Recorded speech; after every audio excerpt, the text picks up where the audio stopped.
Starting off, we have the first black book you are likely to come across, the black book, Waking Dreams.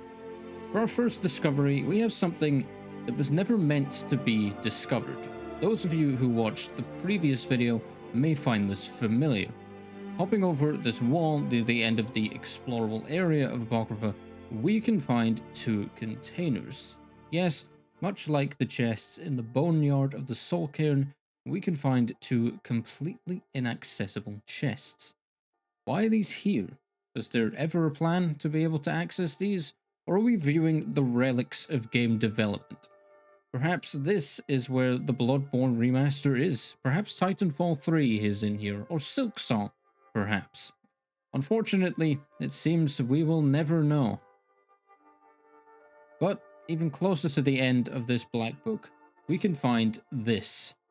An apocryphal word wall.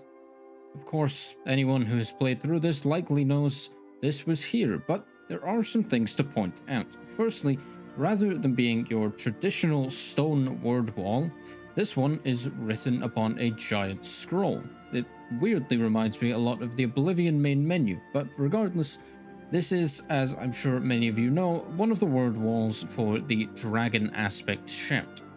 But the dragon language, or Dovazul, translates as follows.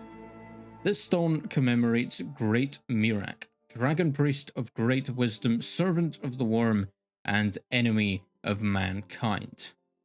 Well, at least we know we're definitely here to stop the bad guy. But moving on, we have the Black Book, The Hidden Twilight. First up is more or less just the entirety of Chapter 6. This area is, strangely, seemingly in a state of decay. The area is crumbling, the walls falling, and the usual fonts that would replenish us are unlit and inert. This area only functions as a holding space for entrance into the next two chapters. But what exactly happened here? It's unlike Mora to allow knowledge, no matter how trivial, to be lost, which means either Pete can't control what is happening in this room, or it's this way on purpose, perhaps as some kind of experiment. Another mystery to add to the collection.